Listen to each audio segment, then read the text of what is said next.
All right, so here is going to be our video on coverage recognition. So for the guys that saw the video last year, this is going to be a little bit of a refresher because it'll be a lot of the same stuff. So a couple things that we're looking for when we are looking at recognizing coverage. We're probably not going to see a lot of people disguising too much coverage. So really what we're looking for is you're going to see, do they have one safety over the top or do they have two safeties over the top? So that's going to be your main thing that you're looking at first to try to see what kind of coverage they're in. So then from there, what we want to be looking at is if they have one high, are they in cover 3 or are they in cover 1 or cover 10, which is basically going to be one safety over the top in a zone and then your man underneath. Whereas with your 2 high, you have your cover 2 or your cover 20.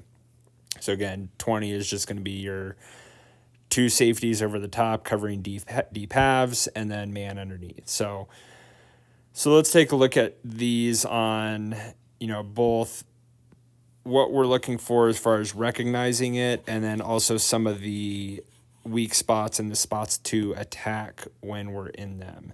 So now cover 3, typically you're going to see corners play a little further off. So you're usually going to see a lot of, around 7 to 10 yards on there. Towards the end of the season, we saw a lot where the end of the season last year, we saw a lot of guys playing around 10 yards off or so. So now you got your corners, your safety, and then your corner on this side. Now, as far as underneath, it's just going to depend on if they're playing 2 or 3 linemen down. So let's say if they have 2, and then they have your 2 middle linebackers, and then your 2 outside linebackers. I think a lot of times we're probably going to see these guys out further as opposed to, in right here. So, like I said, I just think they're going to cover that spot a little bit better from outside. And we definitely saw that against a few teams where they were playing those outside linebackers pretty far outside. So now when we're looking at coverage on here, again, so you got your corner, he's got your deep third over here, safety's got your deep third here, and then he's got curl to flat, he's got the middle, curl to flat.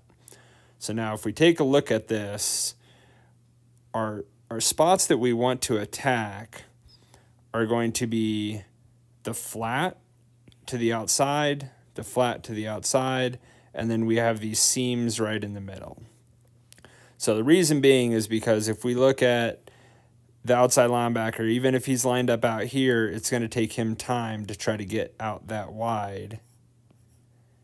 And then also as these guys are dropping back, he's dropping here, it does allow for, some of the spots to get into these little things. So think of like, things like your seams or your corner routes and, things like that going underneath. So those are going to be kind of where your weak spots are going to be in your cover 3.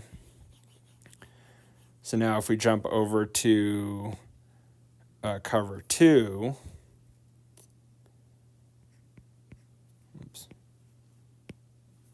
so now cover 2, usually your corners are going to be playing typically an outside leverage, a little closer to the line. You have your 2 safeties, and then with your, let's say your linebackers are here. So now, if we look at the zones on here, he's got your flat, he's got the hook to curl, your middle, hook to curl, and then flat. And then they're in their deep halves out here.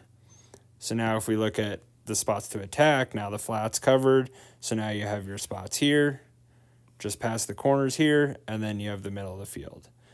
So now it does depend a little bit on if their middle linebackers are good in coverage. Typically they're not going to be because they're usually up towards the line looking at more of a run stopper. In 9-on-9, we might see them drop back a little bit more.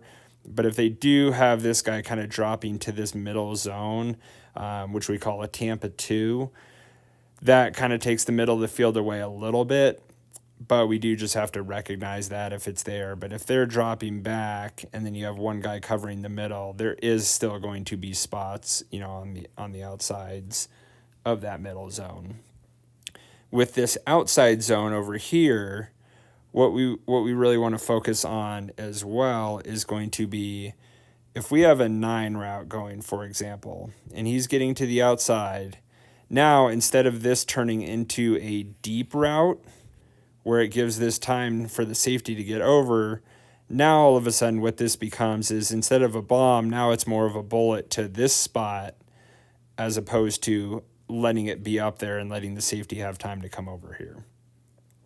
So same thing on if inside guy's running a corner,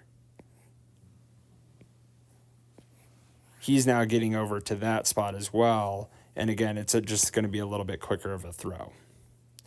So keep that in mind, because as your receivers and you want to make sure that you're seeing the same thing the quarterback is, because if the quarterback ends up throwing a route and he puts a bullet on you right there, but you're just running at full speed out here, not looking back to the ball, well, now the ball is just going to go incomplete and you're going to end up missing out on that opportunity there. So it's important for the receivers to be able to recognize those routes as well.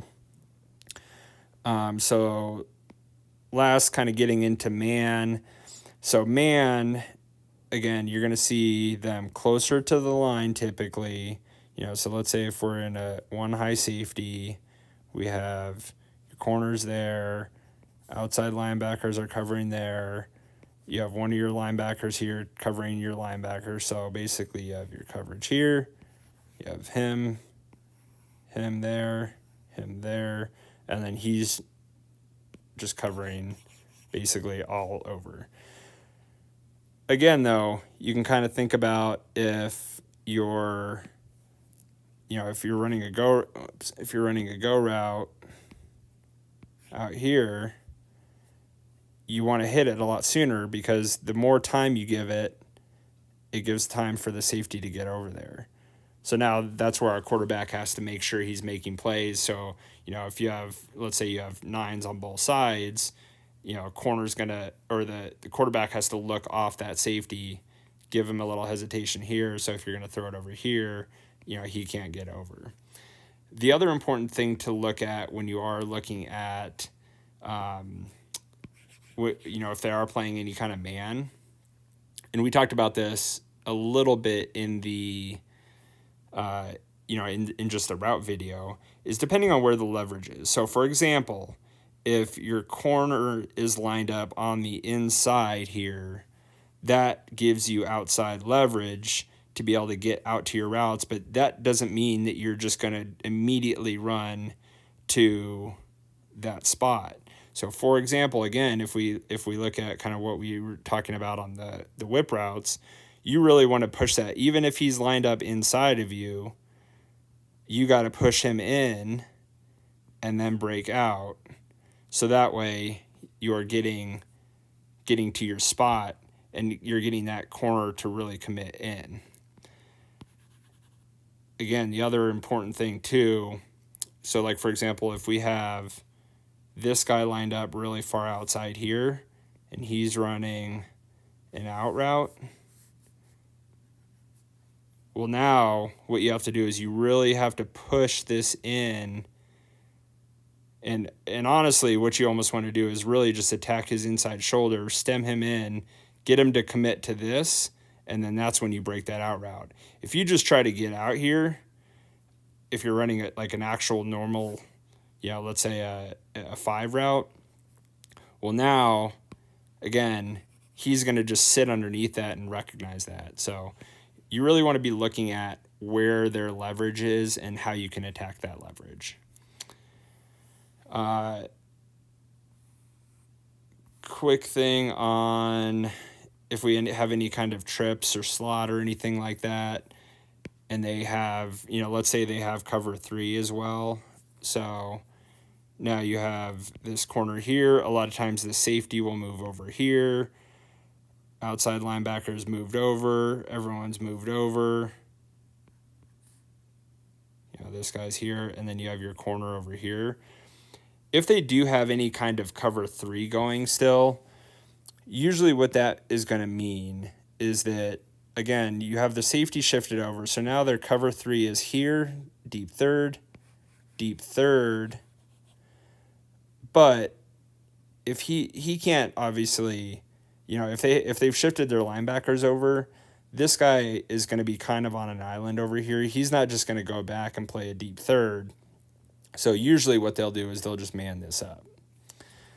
That's typically what I like to do on that. But, if they do happen to still play a deep third and this linebacker is shifted way inside, well, now you just have this whole zone that's kind of wide open.